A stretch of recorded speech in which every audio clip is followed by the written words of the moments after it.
आज Doubtnut app download करें। Doubtnut पर अपने सभी गणित, रसायन विज्ञान, भौतिक विज्ञान और जीव विज्ञान के डाउट्स का करो सफाया।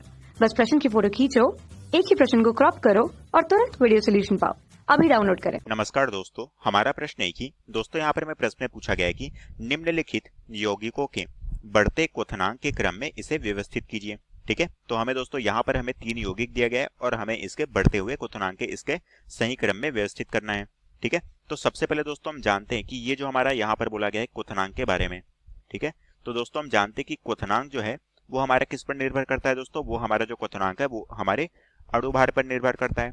ठीक है, तो हम कह सकते हैं कि ये जो हमारा अणुभार है ये क्वथनांक पर निर्भर करता है। ठीक है, तो हम कह सकते हैं कि जिसका अणुभार ज्यादा होगा, ठीक है, अगर किसी अणु का अणुभार ज्यादा होगा तो उसका क्वथनांक भी क्या होगा, ज्यादा होगा। ठीक है, तो हम कह सकते हैं कि उसका क्वथनांक भी यहाँ पर ज्यादा होगा। अब दोस्तों यहाँ पर हमें कुछ यौगिक दिए गए हैं, वो हमारे यौगिक कौन कौन से, एक एक करके मैं यहाँ पर सूत्र लिख लेता हूँ दोस्तों। पहला यौगिक है हमारे पास CH3COOH, जहां पर हमारे क्या है, कार्बोक्सिलिक अम्ल समूह जुड़ा हुआ है।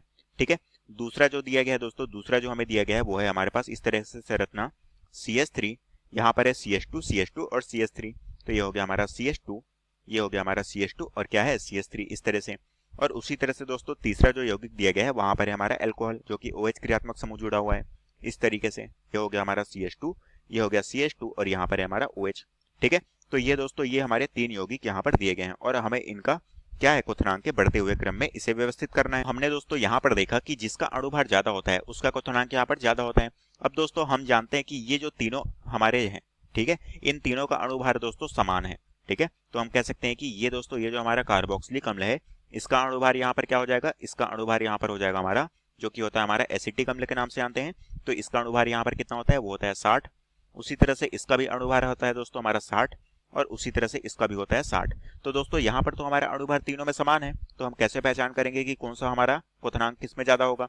तो दोस्तों इसका जो मुख्य कारण है वो हम जानते हैं क्या होता है हमारा। तो दोस्तों हम जानते हैं कि जब भी हमारा यहाँ पर अणुभार अगर तीनों यौगिकों में समान हो, ठीक है, अगर हमारा अणुभार अगर तीनों यौगिकों में समान हो तो उस कंडीशन में अगर हमें यहाँ पर क्वथनांक किसमें ज्यादा है ये हमें अगर जानना होती है तो हम वहां पर क्या करते हैं दोस्तों, वहां पर हम एक प्राथमिक श्रेणी लेते हैं। ठीक है, जिसमें हम क्या देखते हैं, यहाँ पर हम प्राथमिकता देखते हैं और यहाँ पर जो हमारी प्राथमिकता होती है वो किस तरह से होती है वो हम जान लेते हैं। तो दोस्तों यहाँ पर हम यहाँ पर वरीयता जो कि होती है प्राथमिकता, वो किसको देते हैं, सबसे ज्यादा जो होता है दोस्तों, अगर हमारा अणुभार यहाँ पर समान है, ठीक है, अगर हमारा अणुभार समान है तो यहाँ पर हमारा क्वथनांक किसमें ज्यादा होगा, वो होगा दोस्तों हमारा कार्बोक्सिलिक अम्ल में। ठीक है, तो हम कह सकते हैं कि यहाँ पर जो हमारा कार्बोक्सिलिक अम्ल समूह है, ठीक है, इसका क्वथनांक क्या होगा, ज्यादा होगा। ठीक है, आगे चल के दोस्तों हम देखेंगे कि इसका कारण क्या है। तो हम सबसे पहले यहाँ पर प्राथमिकता श्रेणी देख लेते हैं।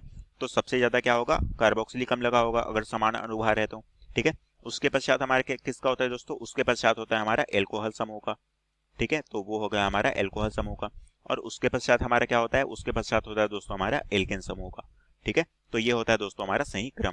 ठीक है, तो इसके आधार पे दोस्तों हम जानते हैं कि यहाँ पर अब देख लेते हैं कि कार्बोक्सिलिक अम्ल जो है इसका ज्यादा क्यों होता है। तो दोस्तों हम जानते हैं कि जो हमारा कार्बोक्सिलिक अम्ल है इसमें हमारा R और यहाँ पर क्या होता है, कार्बन द्विबंध के साथ ऑक्सीजन से और एकल बंध के साथ में OH से जुड़ा होता है। और यहाँ पर हमारा जो कार्बन है वो द्विबंध के साथ ऑक्सीजन से जुड़ा होता है, इसलिए ये क्या होता है दोस्तों, यहाँ पर हमारा जो है हाइड्रोजन बंध है, जो कि यहाँ पर क्या होता है, हाइड्रोजन बंध इस OH के साथ जुड़ा हुआ है और इसलिए यहाँ पर क्या होता है, हमारा अधिक प्रबल हो जाता है। ठीक है, तो हम कह सकते हैं कि यहाँ पर हमारा जो कार्बोक्सिलिक अम्ल है इसमें हमारा आबंध प्रबल हो जाता है, जिसके कारण से इसका क्वथनांक यहाँ पर ज्यादा होता है। उसी तरह से दोस्तों एल्कोहल की अगर मैं बात करूँ तो एल्कोहल में हमारा क्या होता है, यहाँ पर हमारा OH इस तरह से जुड़ा होता है और यहाँ पर हमारा क्या है, यहाँ पर हमारा केवल और केवल यहाँ पर OH हमारा जुड़ा हुआ है। इस कारण से ये क्या हो जाता है दोस्तों, ये हमारा कार्बोक्सिलिक अम्ल से कम हो जाता है इसको क्वथनांक और एल्केन से क्या होता है, ज्यादा हो जाता है।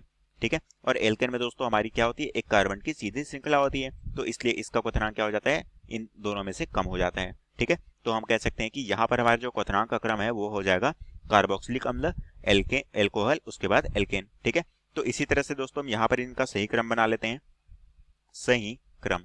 और सही क्रम हमें किस रूप में पूछा गया है दोस्तों, हमें यहाँ पर इसका जो सही क्रम है वो बढ़ते क्वथनांक के क्रम में पूछा गया है।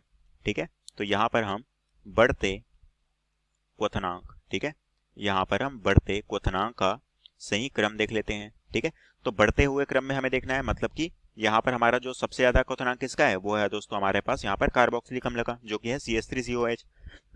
तो ये हो गया हमारा CH3COOH। ठीक है, ये दोस्तों बड़ा है किससे, हमारे एल्कोहल से। तो एल्कोहल हमारा कौन सा है, ये वाला है। तो यहाँ पर हो जाएगा हमारा CH3 CH2 CH2OH, ठीक है। और उसी तरह से यहाँ पर हमारा जो सबसे कम क्वथनांक किसका होगा, वो होगा हमारा एल्केन सीरीज का। ये हो गया हमारा CH3 CH2 CH2 और क्या हो गया CH3, ठीक है। और यही दोस्तों हमें प्रश्न में पूछा गया था कि हमें इन तीनों का सही क्रम बताना था, और यही दोस्तों हमारा इन तीनों का सही क्रम होगा। यही दोस्तों हमें प्रश्न में पूछा गया था, जो कि हमारे प्रश्न का उत्तर है। तो आशा करता हूँ दोस्तों आपको ये प्रश्न समझ आया होगा। धन्यवाद। कक्षा 6 से 12वीं से लेकर नीट, IIT, JEE वो एडवांस के लेवल तक 1 करोड़ से ज्यादा छात्रों का भरोसा। आज ही डाउनलोड करें डाउटनेट ऐप या व्हाट्सएप करें अपने सारे डाउट्स 8400 400 400 पर।